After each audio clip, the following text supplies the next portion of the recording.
Welcome to one and all. Wonderful to have the opportunity to do a little learning with you, as always. In the past couple of sessions, we've talked about two titans of Ashkenaz, Rabbi Akiva Eger and the Chassam Sofer. And tonight I want to jump ahead to the 19th century and study with you the biography, the life, the work, the legacy of Rabbi Yechiel Michal Halevi Epstein, the author of the Aruch HaShulchan.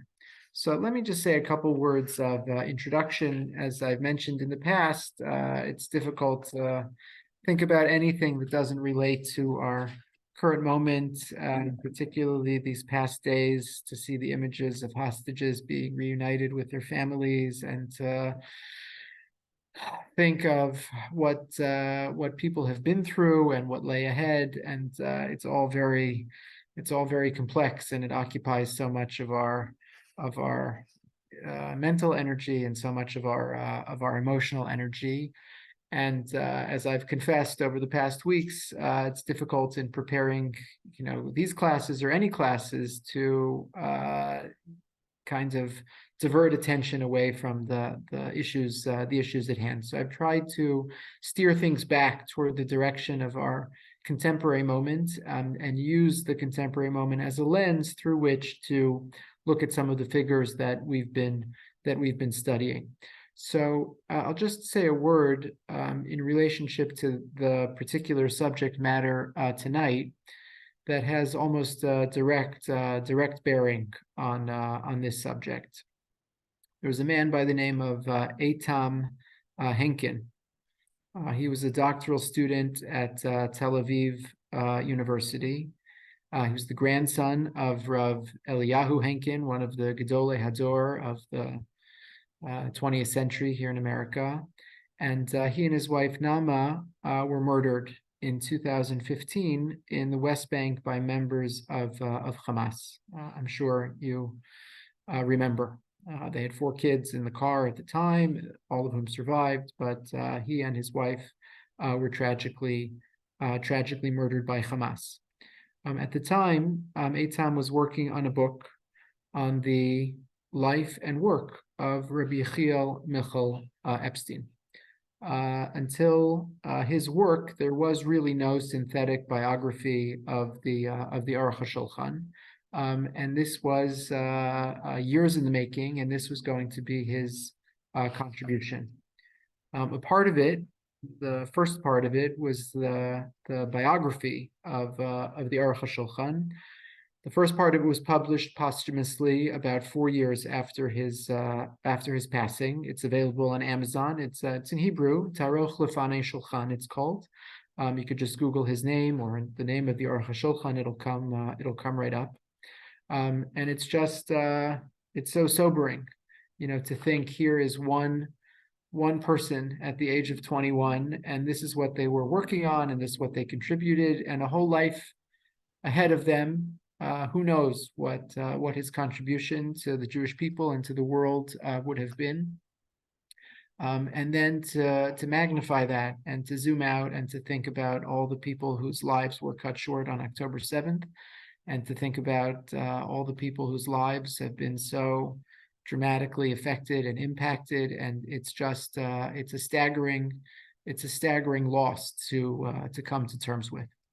So just say as a word of introduction, may our learning tonight be zchus for the neshama of Rav Eitam Henkin, and for all those murdered by Hamas, all those who died al Kiddush Hashem.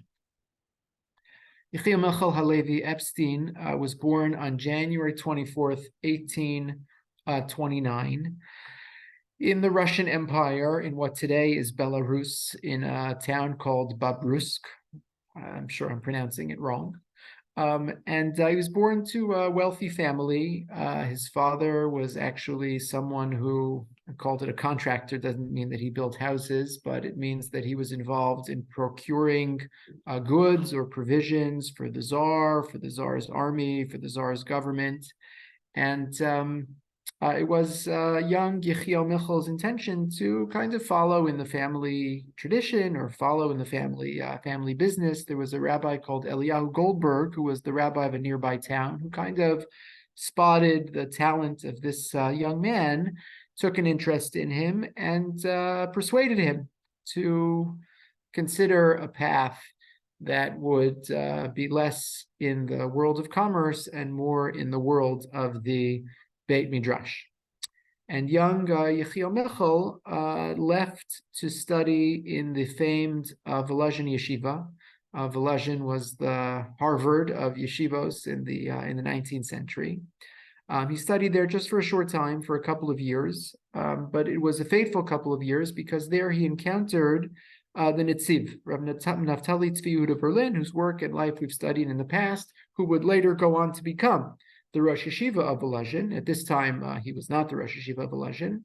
But after his time, after young Yechiel Michel Epstein's time in Volozhin, he actually married the sister of the Netziv. So he was the brother-in-law of the Netziv. And then later in life, 50 years later or something like that, 40 years later, he actually became the father-in-law of the Netziv. Later in life, the Netziv was widowed and married the daughter of Yechiel Michel Epstein. And we could return to that topic another time. By 1862, Yechiel Michel Epstein was serving as a dayan in this Reb Goldberg's Beis Din.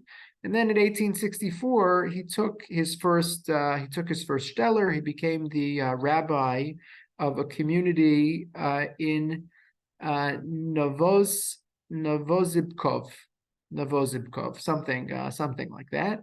And he spent around 10 years there. He was not a Chassid, but there was a big Chassidic community in that area. And he actually spent some time traveling to Lubavitch, where he visited with and became acquainted with Rabbi Menachem Mendel Schneerson, not the seventh Lubavitcher Rebbe, but he was the third Lubavitcher Rebbe. He was known as the Tzemach Tzedek. And again, we won't have time to circle back to this, but I'll just say as a kind of passing footnote, on the pages of the Aruch HaShulchan, it's not uncommon to find references to the Baal HaTanya, to the first Lubavitcher Rebbe, who was the author of the Shulchan Aruch Harav, which is his halachic contribution. It's not to say others didn't quote from the Shulchan Aruch Harav. It's not entirely unsurprising, but perhaps it was this connection during this kind of earlier part of his life where he was involved with the Lubavitch community, and particularly the third Lubavitcher Rebbe, that continued to carry some influence over the course of his halachic decision-making. He wrote a book called Or Yesharim, which was a commentary to Rabbeinu Tam's Sefer HaYashar. Sefer HaYashar is not a popular work, and a commentary to Sefer HaYashar was not a popular genre, but for whatever reason, he chose to write this commentary. It gained him some renown, and in 1874, he was appointed as the rabbi of Nevardik. Nevardik is the Yiddish pronunciation. In English or Polish or Russian, there's a few other G's and H's and Z's, and it's a much longer word. We just call it Nevardik for the sake of simplicity. And 1874 until his death. He lived a pretty long life. He made it almost to 90. Died in 1809. In 1908. And from 1874 to 1908, those 34 years, Yechiel Michel Epstein serves as the community Rav of Nevardik. Just say something about his family. He and his wife had 5 children. The first was a girl who married a merchant from Odessa. The second was Dov Ber Epstein, who went on to become a rabbi and actually moved to Jerusalem. His third child was named Brina, and she figures prominently in the story of Yechiel Michel Epstein because she was responsible for publishing the works of her father that he did not publish in his lifetime. His fourth child was a daughter named Batya, and she is the daughter who married ultimately the Netziv. And the fifth child was Rav Baruch Epstein. Rav Baruch Epstein needs a biography. I don't think there's a biography. Maybe there's an attempt at a biography of Rav Baruch Epstein. He's an important figure and a little enigmatic. He is the author of the Torah Tamima. So he's well known from Torah perspective. The Torah Tamima is an amazing work. He also wrote I want to say 1,500 page, 2,000 page kind of autobiography about his family called the Makor Baruch.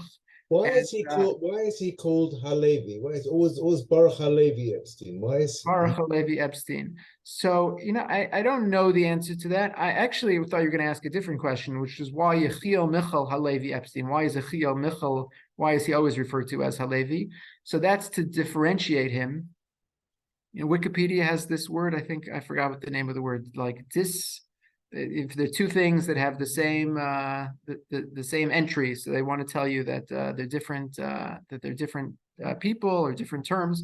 So there was a Yechiel Michal Epstein 200 years earlier who wrote a controversial work, let's just use that word, called the Kitzer Shnei Luchot Habrit, and he was not a Levi. He's just Yechiel Michal Epstein. So you call Yechiel Michal Halevi, you know that you're talking about the author of the Aruch HaShulchan. Baruch Halevi Epstein, I'm not sure why it was so important to refer to him as a Levi. But he wrote this monumental work, 1,500, 2,000 pages, called Makor Baruch, and it's a history book of his family. And it would be one thing if we're a history book of someone just born in the 19th century living in Eastern Europe, would be fascinating. But it's particularly fascinating because of who his family is, right? His uncle is the Netziv. They made a book with excerpts called My Uncle the Netziv. And his father is the Aruch HaShulchan, and then you have Meir Bar Ilan is in the so there's a whole fascinating. So much of the biographical information that we have from about the Aruch HaShulchan comes from the writings of his son. I'll just share with you one excerpt. It's on your source sheet. I'm not going to put it up on the screen. I'll just read it to you. So this is actually from Meir Bar Ilan. This is from the grandson of the Aruch HaShulchan, who also wrote a lot about his family. And he once told the following story, just to give you a little bit of a flavor for the personality. He said, one year on the night of the second Seder, a woman came to ask my grandfather, the Aruch HaShulchan, a serious question, that if my grandfather ruled strictly, would have a dire impact not only on the Seder, but which would render all of the food she had prepared for Pesach forbidden as chametz. This occurred as we returned from davening Ma'ariv and were preparing for the Seder. My grandfather listened to her question, and instead of answering immediately as he normally did, he took a candle, walked into the room with all of the svarim. The woman who came to ask the question stood waiting. 10 minutes went by, 15 minutes, 20 minutes, and more. Everyone was waiting to begin the Seder, and one of the grandchildren was sent to the room to call Saba to the table. Saba was immersed, looking through various books, and said, just a minute, I'm coming. A little more time passed, and Saba finally walked into the room. The table was all set, everything was decorated beautifully, only awaiting his arrival, and his face was aglow as he turned to the woman and said, it's kosher. Go home to prepare your Seder. Next time, just be careful to avoid questionable situations. He then turned to the family and said, how could I sit down to begin the Seder as long as this woman could not return home and celebrate the Seder with her own family? It's often said, with due justification, that one of the defining qualities, one of the defining characters of the Psak of the Aruch HaShulchan was his appreciation for the lived lives of his Balabatim. Other poskim were Roshei Yeshiva. So they sit in the ivory tower, and they may have encyclopedic knowledge of all the sources, and they say, Psak halacha, there's a question, and they say, this is the answer. And sometimes there can be a kind of dissonance or a kind of distance between that that learning in the Beis Medrash, the scholarship of that Beis Medrash, and the lived life of the person on the other end of that psak. And the Aruch HaShulchan was this rare combination, right? He was this scholar, and we'll talk about his scholarship in a moment. It's quite extraordinary. But he was a shtat rav. He had a community. He had balabatim. He answered questions like this all the time.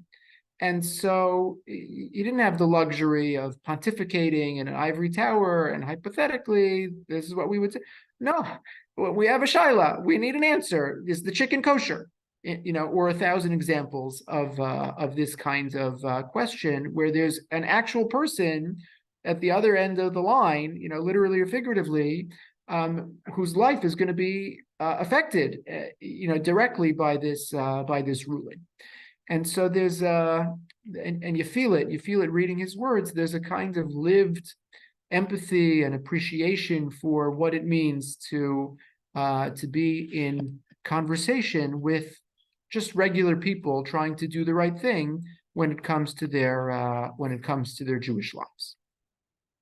So what I want to do with you in the time that we have is really two things. One is I want to understand why it is that the Aruch HaShulchan became such a seminal work for us in the 21st century, and why it was so in the 20th century. What is the book? Why is it so special? Why is it so valuable? Why is it so important? And then in the time that we have remaining, as we've done over the past couple of sessions, I want to sort of turn the focus to Israel and just think with you for a minute about the relationship between the Aruch HaShulchan and Israel. And again, it takes a little work in the sense that the Aruch HaShulchan is not a political figure. He wasn't active in the Zionist movement. He lived far away from Palestine. He never visited Palestine. But as you'll see, there's a very important discussion to be had about the Aruch HaShulchan and his relationship to Israel. So let me just say a little about the production and the goal of this work. Rabbi Chiel Michal Epstein is often just called the Aruch HaShulchan. Like you call him after the name of the book. Rabbi Blech from Ershul always likes to joke. The people are named after their books. So Rabbi Yisrael Meir Cohen Kagan is called the Chavetz Chaim or the Mishnah Berurah, and Yechiel Michal Epstein is called the Aruch HaShulchan, and on down the line. So he said he got a little nervous because he once wrote a book called something like Judaism for Dummies. So he's worried that that might become his identity. So the Aruch HaShulchan was authored almost entirely in these last 34 years of the lifetime of Yechiel Michal Epstein. He started to work on it in about 1869 or 1870, after he got to the town of Nevardik, after he became the rabbi of Nevardik. And he started publishing it in little snippets, like little pamphlets, over the course of really the whole rest of his life. And parts of it were even published posthumously. It was basically a 37-year publication process. Okay. So he talks about some of the difficulties in publishing it, economic difficulties. You have to remember too, we're talking about Tsarist Russia and their censors, and to be able to get past the censors and to work with them is no small matter. So he actually writes one of the reasons that he began his book with Choshen Mishpat. Right, so the Shulchan Aruch is divided into four sections. You have Orach Chaim, right? Whenever somebody talks about the Mishnah Berurah is only a commentary to Orach Chaim. So that's the laws of brachos and davening and Shabbos and kind of the daily routine. You have Even HaEzer, which treats of the issues pertaining to marriage, divorce, and personal status. Yoredeya, which tells us the halachos of kashrus and the halachos of nida, And then you have Choshen Mishpat, which is civil law. And some people never even get to this section of if you're not in business, so maybe you never learn about what's loaning with interest and what's ribis derabanan and what's ribis deraisa and what does it mean to stand before a beis din and who can be a judge and who can be a witness. So it would have been a little counterintuitive. One would have imagined that if you're writing a book of practical Jewish law, which the Aruch HaShulchan is intended to be, why would you begin with Choshen Mishpat? So he says one of the reasons he begins with Choshen Mishpat is because it was no small task to obtain the publication permits from the government when it came to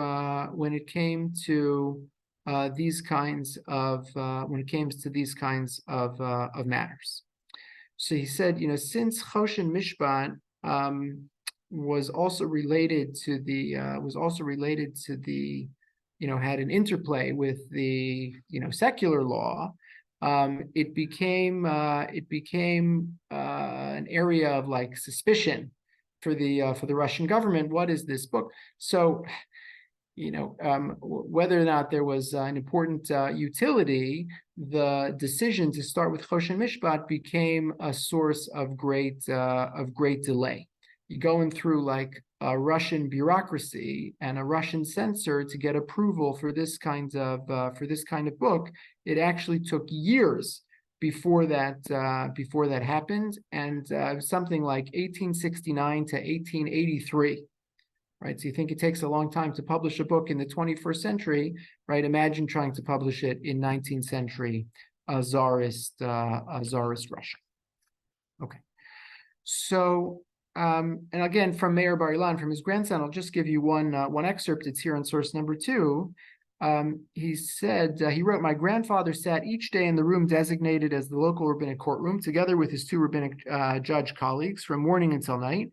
Save for 2 hours in the afternoon, he sat at his table with a chair next to him, upon which he kept 4 books related to the topic he was currently dealing with: a volume of Maimonides' Mishneh Torah, a volume of the Arba Turim, the Shulchan Aruch, and a small edition of the Talmud. And thus, looking here and there, he wrote his book, Aruch HaShulchan, page after page, 2 hours a day. Occasionally, he'd get up and take out another book to look at it. This book, the Aruch HaShulchan, which is foremost in its genre, was printed directly from the first draft manuscripts, exactly as they were initially produced by the author, without edits, erasures, or rewrites." Okay, so he just wrote this book basically from beginning to end over the course of these more than 30 years. So what I want to do in the next few minutes is study with you, really, and we could just spend the whole time on this text. It's the Aruch HaShulchan's Hakdama. It's the introduction to his magnum opus. Here's the one, I think, extant portrait we have of the Aruch HaShulchan, and in source number 3, I have this excerpt from his Hakdama.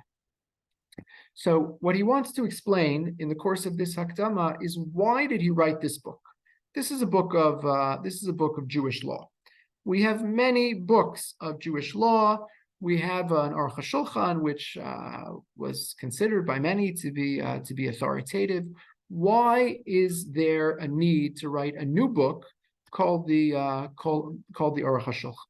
Okay, and I just want to read a couple excerpts with you. The first from this paragraph with the arrow beginning with the words "V'chol machlokes." It's really beautiful. Like, reminds you a little of Rav Kook. I should have mentioned that the Aruch HaShulchan actually gave smicha to Rav Kook.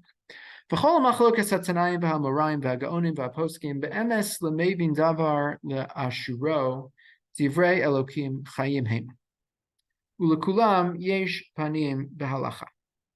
So he says, if you know anything about Jewish law and you know anything about the Talmudic tradition, everything's a machlokes, everything's a debate, and you rarely have any kind of ironclad conclusion. So he says all these debates going back all these generations from the Mishnah and the Gemara and the Gaonim, so they're all part of God's living Torah. He says it's okay that there's debate, and it's okay that there's a lack of conclusion at the end of these. It's all okay. He says this amazingly. He says Adarabba. He says it's the opposite. If the person says, "I wish that there were less debate," we don't want less. The debate is good. He says, this is really the essence, this is really the splendor, this is the pinnacle of what our holy and pure Torah is all about. He says, you have to remember that from Parshas Hazino, the whole Torah is called a song. He says, not an accident that we use that analogy. Why? Vatiferes hashir hi kishahakolos mishunim zemizeh. What's the kind of most beautiful, kind of song? It's when you have different voices coming together. There's the harmony, and there's the different components of what it means for the bass and the tenor, right? They can all come together. So that's what produces the beauty of the thing, the beauty of the song. And now he gives a different metaphor. He says, He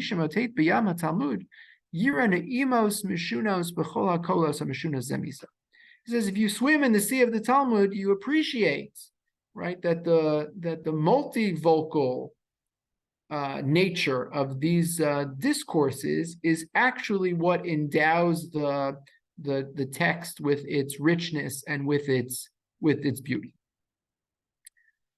However,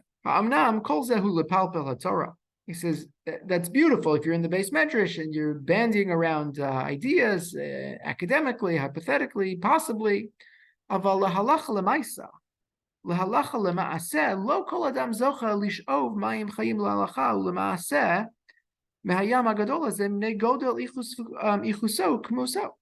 He says, but there's also a problem, which is that the sea of Talmud, the sea of Jewish learning, in its quantity and its quality, is so vast and so deep that it becomes inaccessible to so many. You can spend 17 hours trying to figure out what to do if you forgot Yalav Yavo on Rosh Chodesh and Shemona Esrei. Like at some point, it's one thing if you're sitting in the base medrash and you have a chavrusa, you have a shir, and you go back and forth. That's beautiful. But tachlis, at some point, you also need to live and deal with some conclusions. So he says, and he gives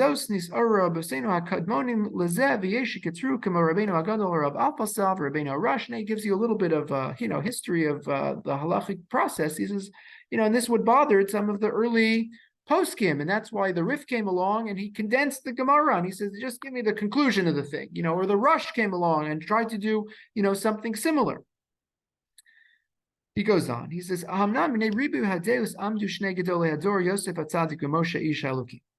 and then he gives you a very poetic short history of what happened when the Shulchan Aruch was written by Rabbi Yosie of Karo, and then the publication of the Shulchan Aruch with the Ramah, combining the Sephardic tradition and the Ashkenazic tradition, and it all came together on one page of the Shulchan Aruch.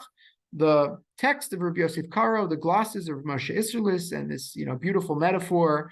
Again, in the interest of time, I won't get into the whole thing, but you have Yosef Hatzadik and Moshe Rabbeinu. So the same way that Moshe was responsible for carrying the Aron of Yosef, into the promised land. So the same, Yosef Karo wrote the Shulchan Aruch, and Moshe Isserlis, right? So he built upon it and moved it forward.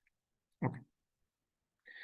But he goes on to say in the paragraph Ulashir lo isa kavanasam shifseku mitoch hakitzur kamashakasuv hamaharsha zal besot tachafes. He says, a lot of other poskim, tried to come and just give you a conclusion and a kitzur book and a condensed. He says, no, the Shulchan Aruch was amazing in that it didn't sacrifice, right? There was still, if you have the Beis Yosef, you still have the background and the depth of the learning, but at the same time, you have a conclusion and you could know what to do as a practical matter as well.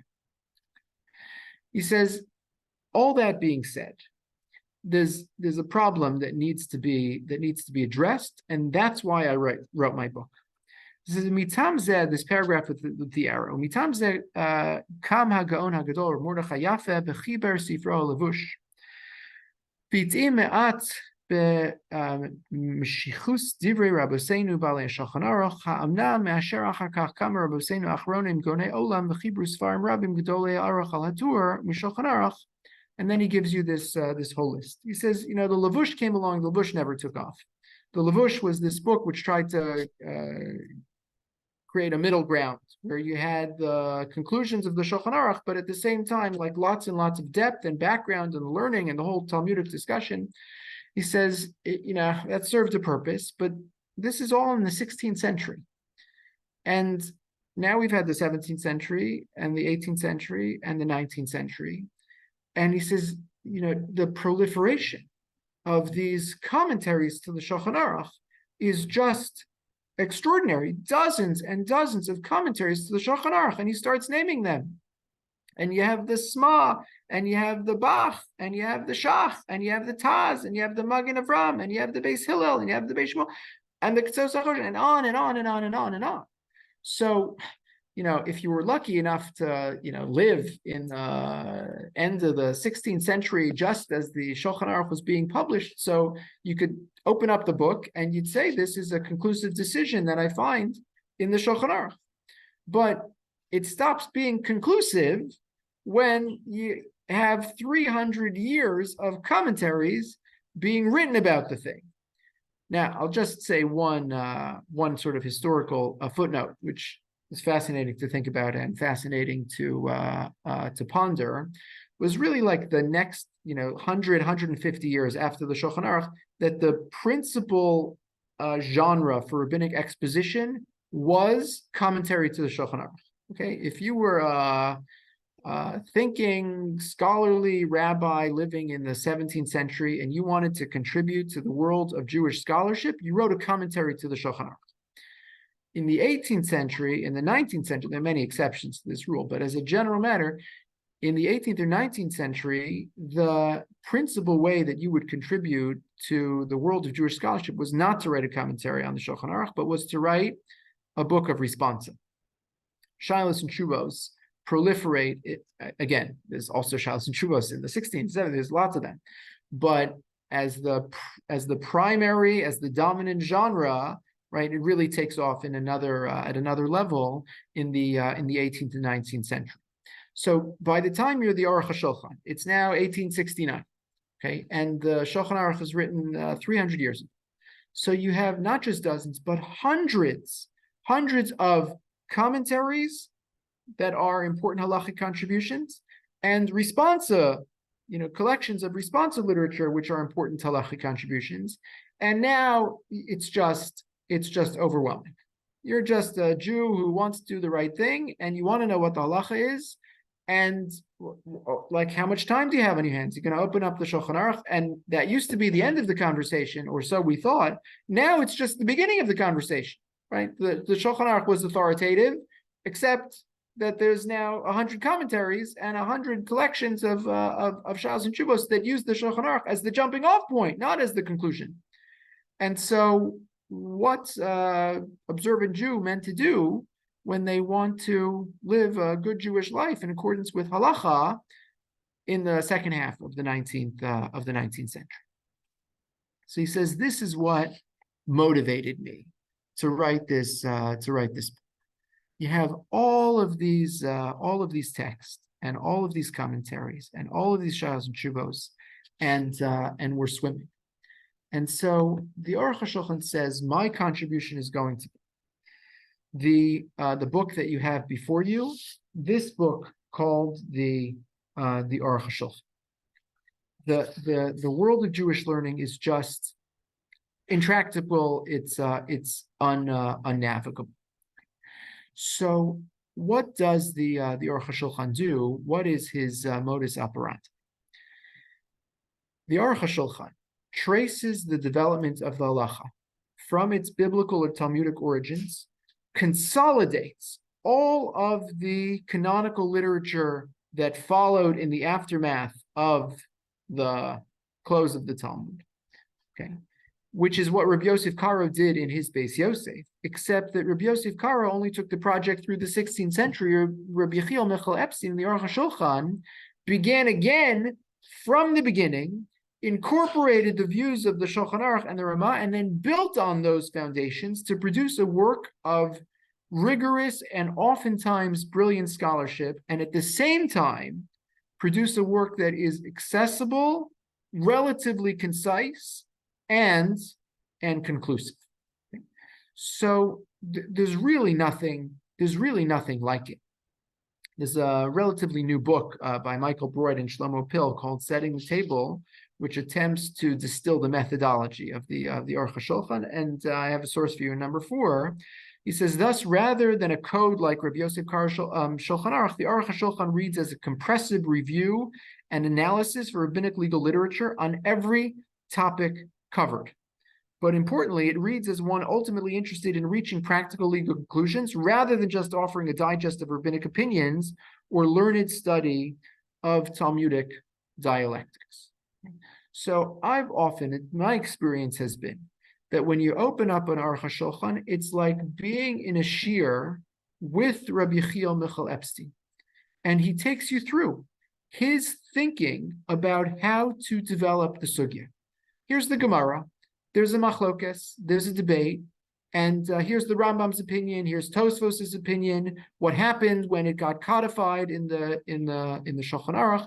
Here's what it shook at. But then the Magen Avraham came along and threw this monkey wrench into the problem. Here's my solution, and now we can have a conclusive halacha.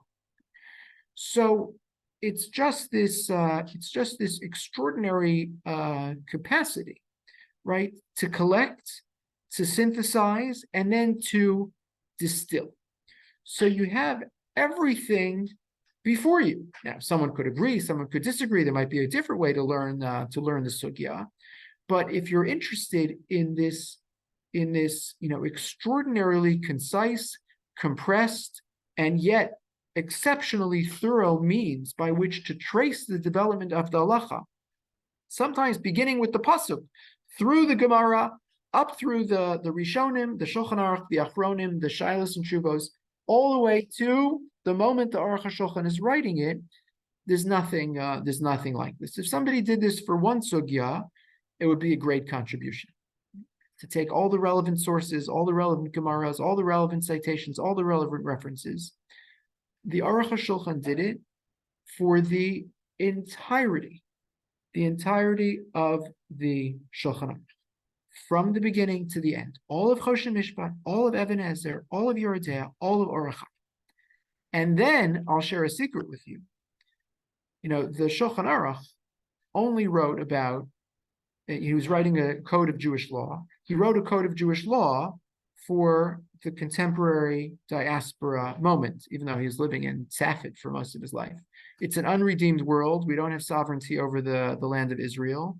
And so, if you want to know the halachos of Korban Pesach, you won't find them in the Aruch HaShulchan. If you want to know in the Shulchan Aruch, if you want to know the halachos of Peah, you won't find them in the Shulchan because you don't have a temple. And the Aruch HaShulchan, in addition to writing everything I just said, wrote an additional series of books called the Aruch HaShulchan Ha'atid.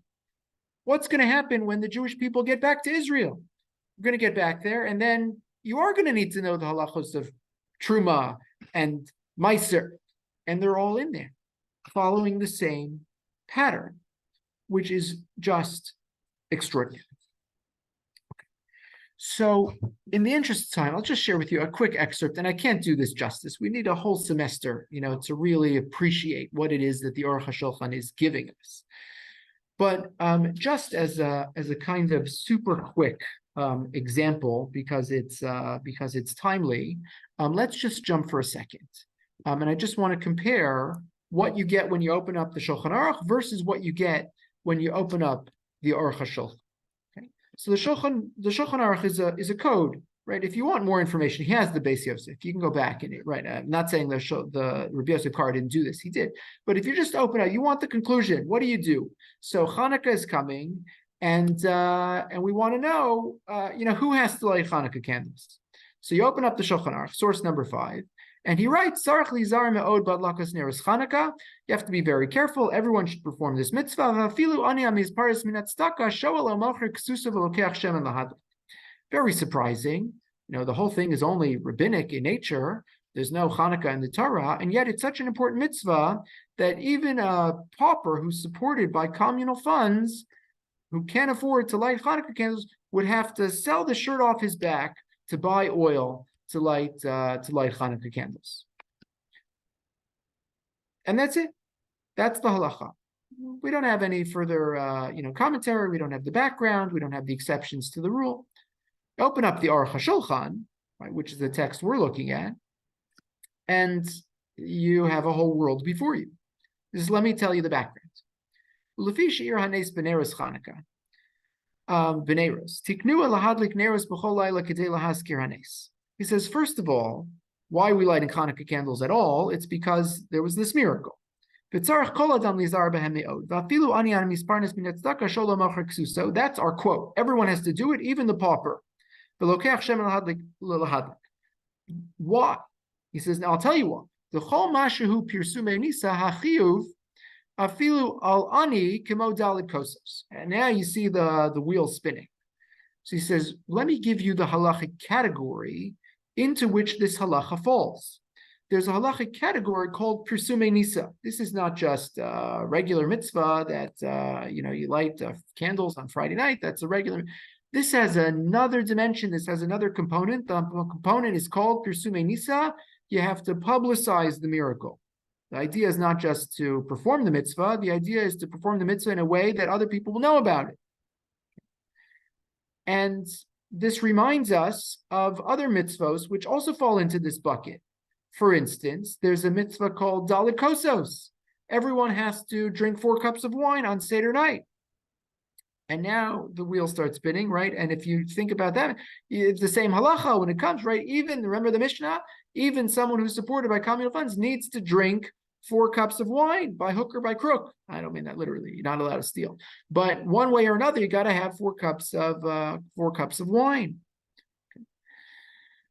Jump to Sif Beis. He says, "Venira to bener Chanukah v'dalit kosos ein shir lahotzasan." So this is amazing. So he says, well, just how much would you have to spend on this mitzvah? And now he starts to give you the background. The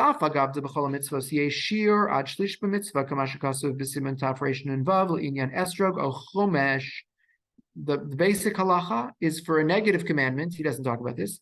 But for a negative commandment, there's no limit. You have to spend as much as you have to spend. Somebody says, the kosher hamburger is $5. The kosher hamburger is $1,000. Non-kosher hamburger is $5. So you're not allowed to say, it's too expensive. I don't have to. No. If there's a right to avoid the performance of a losa, so you're not allowed. It doesn't matter how much it costs you. What about the proactive, right? The affirmative performance of a mitzvah saseh? How much do you have to spend? Up to 1/5 of your resources. Wow, that could be a lot of money if you have a lot of resources. That's the limit. If something costs more than that, right? I only have $100 to my name. An esrog costs $50. I don't have to spend half of my resources for that mitzvah. I just won't perform the mitzvah. Okay. It says mikomakom. That's the regular rule. Mikomakom elu shehem pirsume nisa v'chayv la'ani l'mkor ksusa shuv ein shir l'dav. When it comes to pirsume nisa, all bets are off. And there's a whole other category, and there's actually no limit. And when pirsume nisa is in play, you have to spend even more than 1/5 of your income, and that's why the pauper is singled out in this case. He goes back and forth whether or not this is actually pragmatic. And he says, nowadays, he says, as a practical matter, candles cost nothing, right? Already by the 19th century, they're using wax to light candles on Hanukkah, and it was a cost, a penny, 2 pennies. Nowadays, on Amazon, everything costs a lot of money. But in 19th century Navardic, a couple of wax candles cost just a couple of cents. He says it's not going to be an issue. You're not going to have to worry about it. I have another example for you in source number 7. I'll just kind of summarize it. But the Shulchan Aruch, he just says, again, it's a code of law. I just want to let you know there's a mitzvah on Hanukkah. You light candles in the shul. Okay, that's all you'd know. And the Aruch HaShulchan comes along and says, one second. You're lighting candles in the shul. How is someone allowed to make a bracha on the candles in the shul? They're going to be making a bracha when they get home. So why is that permitted? And what's the background and what's the context and who weighs in on that question, right? And there's an essay and there's an argument and there's a conclusion, and it's all wrapped up in this kind of neat bow on every siman in Shulchan. Okay, so there's something quite extraordinary about this work, I would say, with respect to its ambition and its virtuosity. The work is really unparalleled. Time that we have left, I want to share with you the connection between the Aruch HaShulchan and the land of Israel.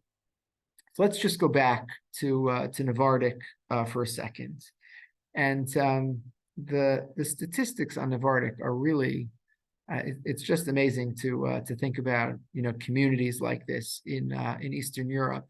So I should have mentioned this. Where's Navardik? Navardik is about 100 miles west of Minsk, in present day Belarus. We have census data from 1897, which is kind of like right in the middle of the time that the Aruch HaShulchan was leading the community there.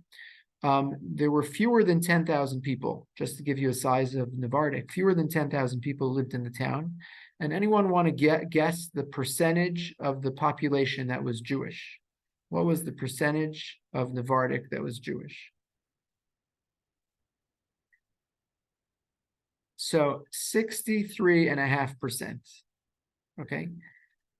I mean, it's unbelievable. Like, can you think of a community in in America where there's 63.5%?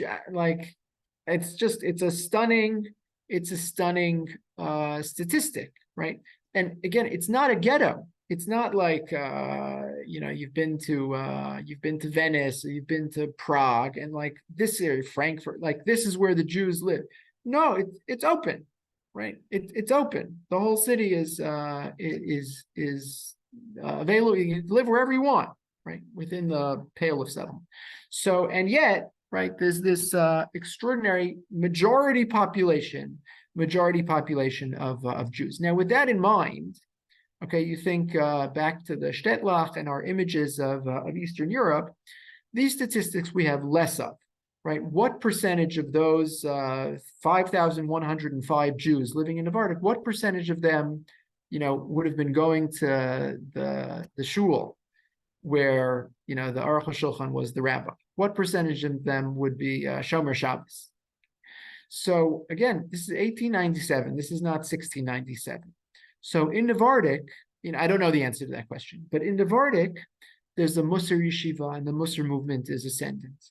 And there are secular Zionists, and it's 1897, right? Some of them might have gone to, Basel and befriended Herzl, right? There's Bundists in 1897 in Navardik. There's Hasidim, there's Misnagdim, right? It's again, I think this kind of maybe is different from some of our images of what these Shtetlach looked like. There's a lot of diversity in and among the Jewish community in Navardik in 1897. So this is just a long way of saying it's not as if the author of the Aruch HaShulchan didn't know about Zion. Like, he knew all about Zionism. And fundamentally, he viewed it as a secular movement. And because he was so opposed to the Jews who were leaving behind Torah observance, right, he was an opponent of secular Zionism. Like, you just don't start making those relationships. Again, this is a little before there became a movement for religious Zionism, and that sort of wasn't really known to folks in Navardik in 1897. But when it came to secular Zionism, the Aruch HaShulchan, was not in favor. In fact, he was avowedly opposed because of all the associations and what that would mean. Okay, that being said, Rabbi Michal Epstein was very supportive of Jewish life in Israel. He was actually very closely connected to Reb Shmuel Salant, who was, nominally the chief rabbi of Jerusalem at the end of the 19th, beginning of the 20th century. He raised money to help support, the indigent Jews of the Yishuv. And and here and there, over the course of his halachic writings, you get a sense from the author of the Aruch HaShulchan just what it is that he thought about the land of Israel. So again, I'll just give you a couple of quick excerpts just to kind of get the wheels spinning, even though there's much more to talk about. So this one isn't as timely, even though if you want to make a connection, this is about Esrogim in the book of Maccabees. There's actually a great explanation for the position of Beis Shammai. So do you light 1 to 8, or do you light 8 to 1? So we light 1 to 8, Malin B'Kodesh Ve'in Moridin. That's the position of Beis Hillel. Beis Shammai says you light 8 to 1, Kineged the Pare Hachag, because the Korbanos on Sukkis, get fewer on each day. So you start with the most, and then you work your way down. What is Sukkot got to do with the price of tea in China? Why are we importing some reference from the Korbanos on Sukkot to the holiday of Hanukkah? And of course, the answer is because the Book of Maccabees tells you that in the year that Hanukkah was celebrated, because of the oppression of the Seleucids, the Jews were not able to celebrate Sukkot. And so the next opportunity, which was Hanukkah, right? They were thinking about how they were going to kind of make up for their missed Sukkot. So it's actually unsurprising that it's 8 days. There's a lot of actual kind of implicit references to Sukkot with respect to the halachos of Hanukkah. Okay, so that's not why I brought it in, but since we're talking about an esrog in this context, I'll just mention it in passing. So the Aruch HaShulchan was writing in this context about, I didn't even think about this, but about Greek esrogim. Apparently, they're where do you get an esrog if you're living in Navarnik in 1890, right? They're not growing. I can assure you, if you've been to Belarus, right? There's no esrog trees in Belarus. It's the wrong climate. So you have to go way south to find your esrog. So they would import them from Greece, from Corfu. And the Aruch HaShulchan has this long exposition, and he says, how can you rely on them? And maybe they're grafted, and you don't know who's there, and there's a very small Jewish community, and maybe they're not on top of things. He says, if you have a choice between getting an esrog from Corfu or getting an esrog from Israel, why wouldn't you get the esrog from Israel? In the bold, he says, "V'lachein kol ish miYisrael asher naga yiras Hashem b'libo." If there's any speck of fear of God in your heart, lo yikach rak esrog eretz Yisrael. You would only get an Israeli esrog. Ve'ech lo navosh v'lo nikalem b'davar. How would you not be embarrassed? B'dvar mitzvah shenuchal l'kaimem repri artzenu hakadosha. You have an opportunity to perform this mitzvah with the fruit of the land of Israel. Litol dafka me'eretz ha'amim, and you forego that opportunity and just take a fruit that grew in some other land. Oy la la'oso busha, oy la la'oso klima. It pains me. It's so embarrassing that someone make that kind of decision. That's the pasuk that says they didn't treat the land properly. The pasuk from Tehillim, they rejected the land. So he says, right, if you have the opportunity, you want to use the fruits of the land of Israel. In another context, and again, we're almost out of time, but there's a fascinating halachic conversation about traveling in circumstances where you kind of suspect that over the course of a long journey, your travels are going to come into conflict with Shabbos. Okay, so how early in the week do you have to leave? So there were halachos about this because you're going to get on a caravan And if you're not with the caravan, it's like a matter of life and death. You can't just be on your own on the road. You have to be with the group. It's unsafe. So you're not allowed to get on that caravan on Friday because Shabbos is going to come and you're not going to be at your destination. There's a chance you're not going to be at your destination and you're going to have to violate Shabbos.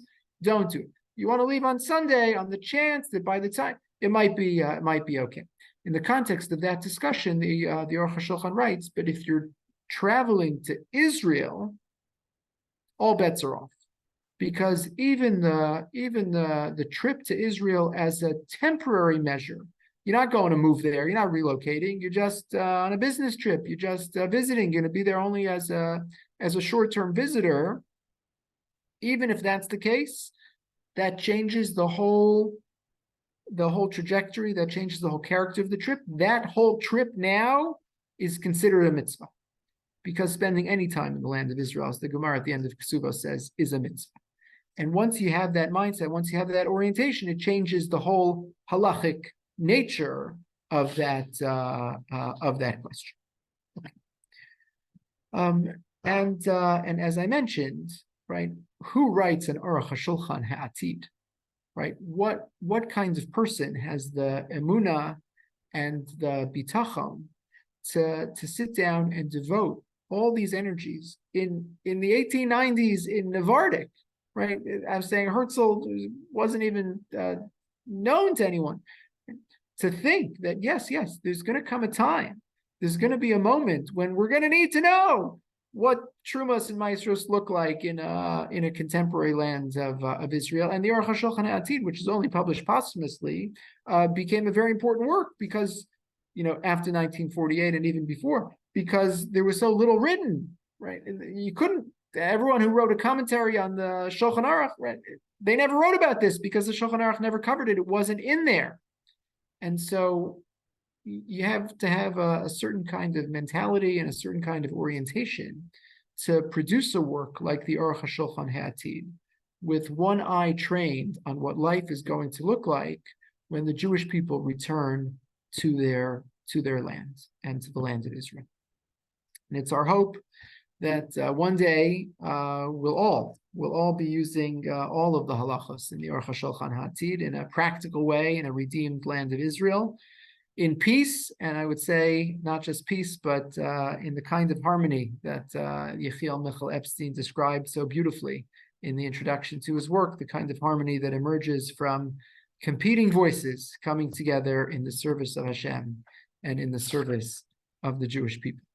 So I'm going to stop here, but I'm happy to stay on and take questions or comments from all of you.